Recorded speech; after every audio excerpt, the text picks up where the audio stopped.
Hello, it's Dr. Garrett Pohlman, host of the Prostate Health Podcast. Receiving the diagnosis of prostate cancer can be very distressing for men and their loved ones. Where do you go from here? What are your options? Well, the good news is we have urologic oncologist Dr. Simon Kim joining us here today on the Prostate Health Podcast to help walk you through the process, so stay tuned. So the big question is this: how can men and those who care for them better educate themselves regarding prostate health, the conditions that affect the prostate, and the latest technology in managing these conditions? That is the question, and this podcast will provide the answers. On a weekly basis, we will be chatting with experts, innovators, and leaders in the field of urology, sharing useful information with the general public to improve their lives and increase their overall health. My name is Dr. Garrett Pohlman, and welcome to the Prostate Health Podcast.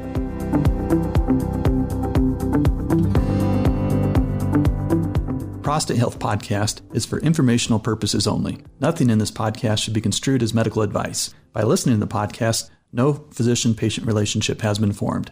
For more information and counseling, you must contact your personal physician or urologist with questions about your unique situation. Again, joining us today is urologic oncologist Dr. Simon Kim. Dr. Kim is a board-certified urologic oncologist at the University of Colorado Anschutz Medical Campus. He has worn many hats, including Director of Robotic Surgery, and his clinical practice focuses on the surgical management of prostate, bladder, kidney, testis, adrenal, and penile cancer. He has been independently funded from the NIH to develop decision aids for men diagnosed with localized prostate cancer. He has published more than 180 manuscripts and currently serves as the assistant editor for the Journal of Urology. Dr. Kim, welcome again to the Prostate Health Podcast. Dr. Pohlman, thank you so much for having me. It's really an honor to be here. Dr. Kim, as you're well aware, receiving the diagnosis of prostate cancer can be quite distressing for that individual. Mm-hmm. I thought it would be very helpful for our listeners today to really walk them through a bit in terms of what it all means and what are some of the available options for them.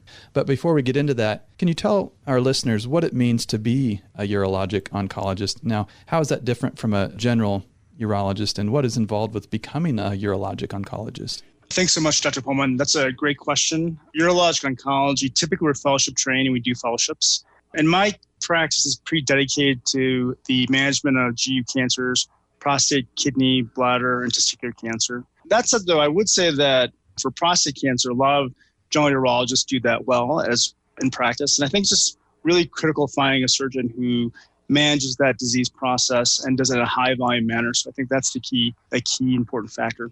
So Dr. Kim, when given a patient the initial diagnosis of prostate cancer, is this something that for you is delivered by a phone call, or do you have a routine scheduled meeting after the biopsy, regardless if it's benign or cancer, to go over these biopsy results? I typically do that in person. I think that's a conversation you want to have directly with the patient and their family.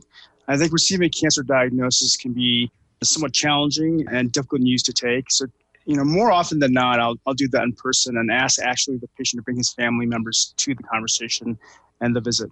Yeah, certainly. And I know in some rural settings that might not be feasible for some patients, and some of it might be patient driven too in terms of their preferences and how they want that information delivered. And I completely agree with that. I often will talk to patients at the time of the biopsy if they have a preference. And you're absolutely right. Some patients do want to have that phone conversation about the sort of, is it positive or negative? And then, often they'll say, well, if it's positive, I'll come in and visit. So that makes, I've done that as well. So when having a patient come in for their prostate cancer consultation, kind of what recommendations do you have for them, in preparation? I think you mentioned, having them bring a friend to the visit or anything else that in preparation, do they need to, kind of think about? So I think, prostate cancer treatments are very complex. Unlike the other cancers you and I manage, it's really important that we engage in shared decision-making for patients. And I'll often ask them to bring their spouse and their family members to the visit. In addition, I think there are a lot of great resources that patients can look at online to get informed about prostate cancer, the treatment options, and sort of the trade-offs about different treatments and quality of life implications. So I think, having them as prepared as possible with their family members and their loved ones is really crucial to have an effective visit so you can make a treatment decision that's really aligned with the patient's values. One of the first things I typically review with my patients is their pathology report. With the Gleason Score, there are two numbers. The first number listed is the primary pattern and the second number, the secondary pattern. Adding those two up gives you the total Gleason score, 6 being the lowest and 10 the highest. Now, can you tell our listeners a bit about what information we receive from this, particularly in terms of risk stratification? Yeah, so I typically will review the pathology report, in particular about the Gleason score. I think the Gleason score is really predictive and associated about how aggressive the prostate cancer is or isn't. I think that's a really key critical point. We've been typically doing, low risk, intermediate risk, and high risk prostate cancer based on the Gleason score. And typically 3+3 is low risk, 3+4 or 4+3 is intermediate risk, and 8, 9, 10 is considered high risk. I think there has been a shift to grading of, grade 1 being 3+3, grade 2 being 3+4, grade 3 being 4+3, and grade 4, 4+4 or an 8, and 9, 10 is grade 5. And I think that's really important for patients to understand that grading system so they can understand, is this an aggressive cancer that warrants treatment, or is it potentially a low-risk cancer that may be better served by active surveillance? I also think the number of cores are really relevant to that conversation. A Gleason 3+3 in only one core, you could argue, is different from a Gleason 3+3 in 10 cores. So I think the grade or the Gleason score as well as the volume is really important in that conversation. I think another part we talk about is the PSA. I think that really helps risk stratify patients into those risk groups that I had mentioned before. And so I think those are the two key things I really sort of gather from the pathology report in terms of formulating a treatment decision. With there being several guidelines out there in terms of counseling patients, is there any particular guideline that you tend to gravitate towards? I think the guidelines, by and large, are pretty uniform. There are some subtle differences in terms of the guidelines, in particular about active surveillance for 3+4 prostate cancer. What I will say is I typically rely on the American Urologic Association or the AUA or the NCCN guidelines in terms of formulating treatment decisions and risk stratification. I think they're pretty evidence-based and, are pretty balanced. And so those are the ones that I typically rely on. Certainly. Now, I think, the trend used to be that, once a patient got that diagnosis of prostate cancer, every one of those patients would go ahead and get a CT scan, a bone scan at the time of diagnosis. But now I think we're seeing that we're becoming more selective in determining, who does and doesn't need these tests. What criteria, again, do you like to use in determining who does and doesn't need additional imaging at the time of diagnosis? I think it's a great question, Dr. Pohlman. I think in one regards for patients with, high-risk disease, I typically do get an MRI or a CT scan and a bone scan. There is a, small percentage of patients with metastatic disease. I think that's really important to have that conversation, have that information in formulating, a well-informed treatment decision for a patient. For low risk and favorable intermediate risk, I typically don't get scans, but for unfavorable intermediate risk, I will get a bone scan occasionally if they have high volume 4+3 prostate cancer. I'm sure as in your practice, I often will get an MRI if patients elect for surgery. I think that's really important for surgical planning. Biopsies and PSAs are accurate to some degree, as well as digital rectal exams, but I find that the MRI can really sometimes differentiate potential cancers that invade the capsule or the nerve. And so having that information for patients who elect for surgery, I think is really important so we can counsel them about, can we safely do a nerve spare if they have high volume 3+4 prostate cancer and you're a little bit concerned about potentially the cancer invading the nerve and going through the capsule. Okay, we're going to take a quick break here. Then we'll be right back to get into some of those different treatment options available. Thanks again for joining us today on the Prostate Health Podcast. Now, do you have an upcoming appointment at the urologist office? Maybe you're scheduled for a biopsy of your prostate or just received the news that your biopsy was positive for prostate cancer and now have an upcoming consultation to discuss options with your urologist. You may be wondering, how should I prepare for these appointments and what should I expect? Well, I've partnered with the Prostate Health Academy to create a free What to Expect guide that will help get you up to speed as you prepare for your visits. This guide includes checklists of what you need to bring and how to prepare. This guide includes what to expect with 3 different scenarios, including your initial urology clinic appointment, prostate biopsy, and prostate cancer consultation. To receive this free guide, simply go to www.prostatehealthpodcast.com/clinic. Again, that's www.prostatehealthpodcast.com/clinic, or you can find the link on our podcast website at prostatehealthpodcast.com. Now, before we get into some of the various treatment options, you'd mentioned that a lot of patients will do some research before they get to that cancer consultation and be looking online. Are there any kind of resources that you'll typically direct them to in terms of websites or ones to, kind of stay away from? Because I know that can get a little bit, patients, there's a lot of quote unquote fake news out there, for prostate cancer. So, do you kind of have a trusted go-to source that you like to send patients to do a little bit more research if that's what they're wanting to do? Yeah, Dr. Pohlman, I think that's, bring up a great point. I think for prostate cancer in particular, there are a lot of websites that will contain information that isn't accurate or maybe advancing an agenda other than patient care. I typically rely on the American Cancer Society or the AUA websites. I think they have very balanced, evidence-based information for patients. There's also a website called Knowing Your Options that was developed by Robert Volk by MD Anderson. It's truly a decision aid that isn't designed to push one treatment or the other. It's designed really to talk about the options, the risk and benefits, and then, highlight the different sort of treatments and intensity of care that are associated with each treatment. So I think those are the websites I often rely on and work the best. Now, could you give us a brief rundown of the typical discussion you have with your patients regarding their treatment options in relation to the various risk groups? So I think for, when I have a patient who's diagnosed with localized prostate cancer, I think the first impression I typically talk to is that, prostate cancer, even with aggressive form, is still a slow growing cancer. And I really impress upon the patients that this is a type of decision where we have some time to make an informed decision. I think the second part after that is then I sort of say, well, this is prostate cancer in general, but, for your specific cancer, and then I sort of talk about where they fall in the risk stratification. Are they low risk, unfavorable, intermediate, or high risk prostate cancer? And then from there, if they're, say, high risk prostate cancer, we'll rely on the guidelines to talk about the treatments that are available per the guidelines. So, for example, for high-risk disease, we'll talk about surgery and radiation with hormones, and then sort of talk about the subtle nuances about the benefits as well as the trade-offs for each of those treatments. Certainly.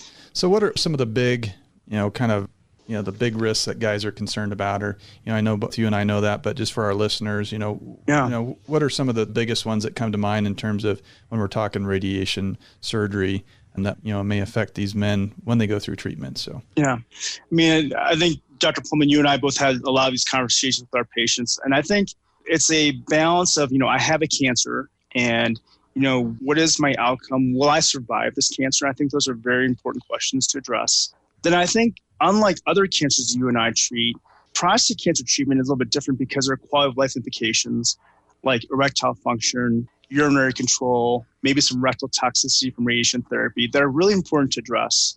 And I think that having a patient fully informed about their cancer, their potential for cure, as well as the quality of life implications are really important.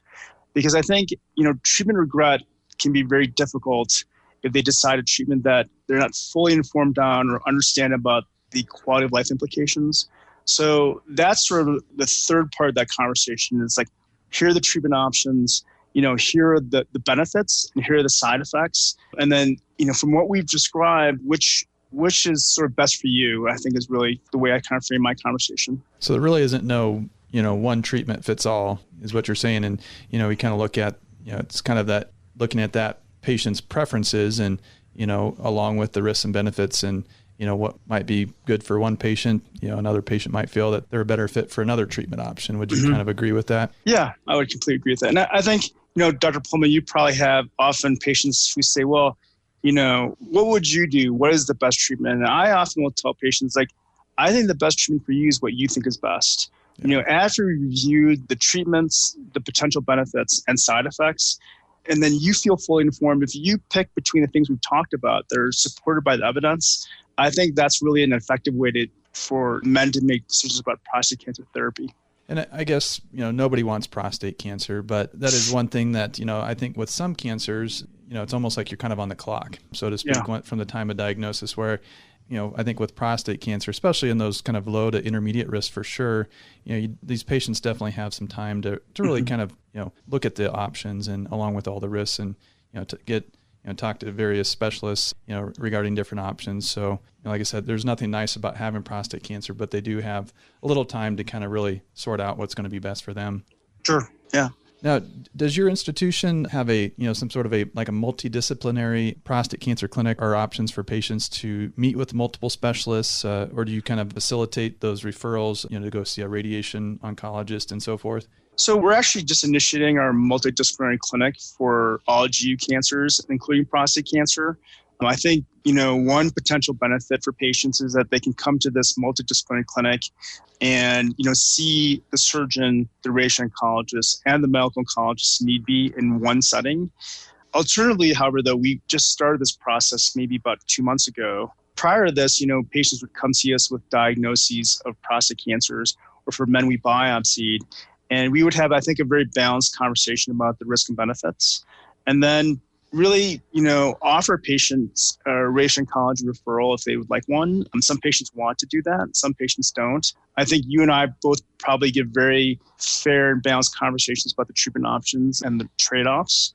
And I kind of, I think you and I would probably agree that, often these decisions about diagnosis and treatment are a patient-led process. And so if patients say, look, I really want to meet with a radiation oncologist, we're more than happy to facilitate that. Some men say, I heard everything you've said. I've done my research and I really kind of want to proceed with surgery or want to proceed with active surveillance. And in that context, sometimes we won't offer radiation oncology because if they don't want one. So it's sort of what I would say is a patient-led process for that. Certainly. And, when we kind of look at some of the major guidelines like the NCCN, most of those guidelines, especially for the kind of intermediate to high risk prostate cancer, kind of focus on, prostatectomy and radiation therapy. But for some patients, they're seeking, other options. Do you have some patients asking about, HIFU or cryotherapy or targeted therapy as well for their prostate cancer? We do have a lot of men who have looked at different forms of treatment like HIFU or sort of ablative therapies, as well as proton beam radiation, sort of about, we would say our new technologies. I often will tell patients, we do have a specialist at our center who does do ablative therapies if they're interested in doing that. I do caution patients to some degree that the long-term data still isn't really present for those treatments.